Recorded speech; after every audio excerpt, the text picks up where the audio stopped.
inflation. Basically, the economy wasn't doing very well before the pandemic.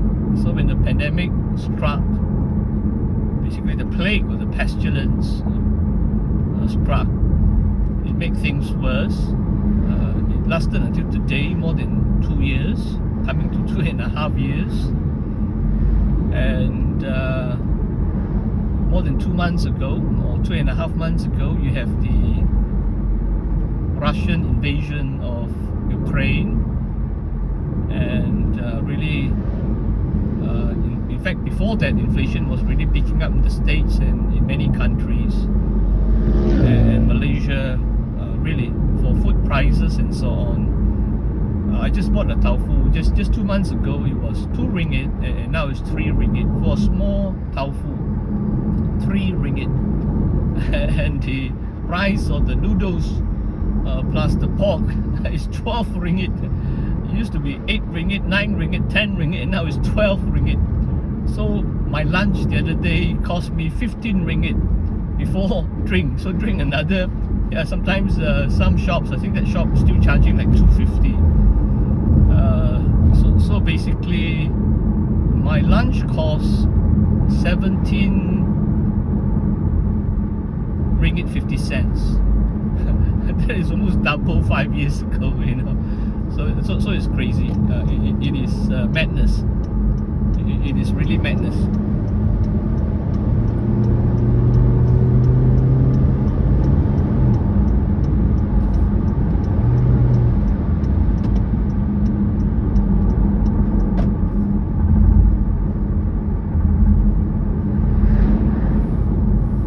But yeah, I guess we won't return to normalcy, basically a new normal. You have high living costs, food prices especially, so that really impact the poor. The electronics will rise, for example Apple products from US, because of the fall of Malaysian ringgit. But good thing about electronics is that they don't rise a lot, because you know there's so much competition, there's so much produce, but things are rising. Even Apple products, last time they pitched it 4.2, because the US dollar was like 4.1 ringgit. You know, that is already very low. But the other day it was like 4.37. I think the next Apple product, for sure they'll pitch it 4.5 or 4.6. That means the rise of at least 7-8% for computer electronics, Apple, and other products as well. So across board, and really most cars, the new cars that are released, more than 10% really. Some cars have increased their prices 12, 13% compared to several months ago. I mean the newer stock that just came in 2022 compared to just 3 months ago before the war. So really things have changed a lot in the last couple of months. So I have to work harder, sell more books, I guess, you know, and perhaps either preaching now. The SOPs are relaxed. Basically almost every SOP is already relaxed, so I can preach. In fact, last Sunday I preached in my former church in Ranau, so that went very well.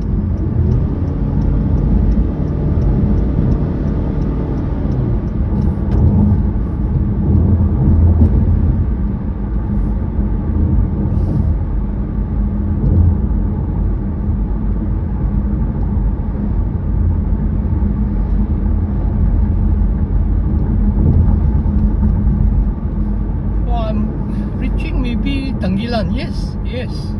I visited SIB Pakang Tenghilan a couple of times, because when I was at the Bible College, one of my students had a practical for a few months, 3 months I think. They had a practical, was it 2 months or 3 months? So I think I I took him there, and then I visited him again within that 2 or 3 months, 3 months I think. So I've been to the church twice. In fact, even before that, I've been to this Tenghilan. Tenghilan is right between basically KK, Kota Belud. Tenghilan will be right in the middle. After Tenghilan, I think there will be another 35 kilometers, I think, or 30 kilometers to Kota Belud after Tenghilan. But I'll make a short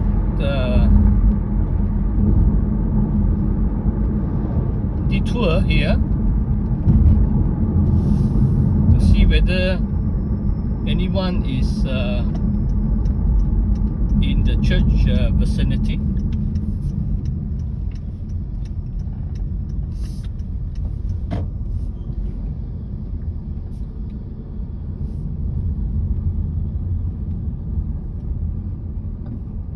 I can see people having mee soup, and there's a lot of meat store. Next time I come in and buy pork and so on. Hopefully it's cheaper.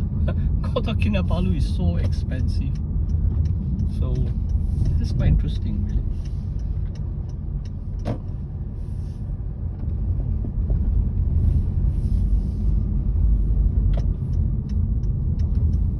So this is Pakan Tenghilan. I hope I remember where the church is. Let's be more adventurous. I should put on my Waze. I think now everything is almost either Google Map or Waze.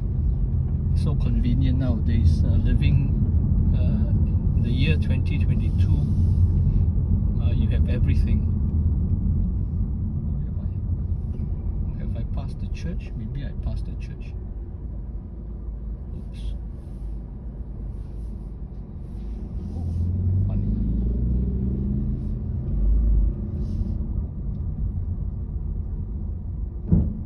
Crossing a bridge, but never mind. Since I'm not in a hurry, so I'll drive further in Tenghilan. I don't remember climbing up the hill.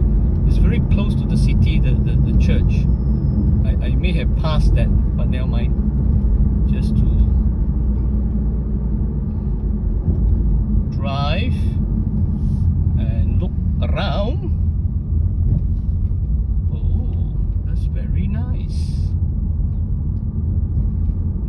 That was 5 years ago, 2017. So yeah, my sense of direction is not very good, to put it mildly. Oh, what is this? Is this a Tenghilan church? No, it is not.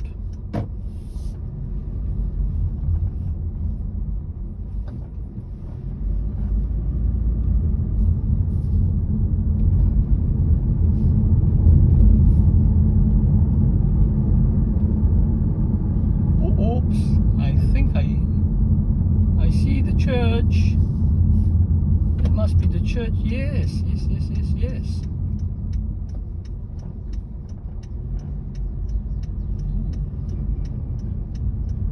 I hope someone is here.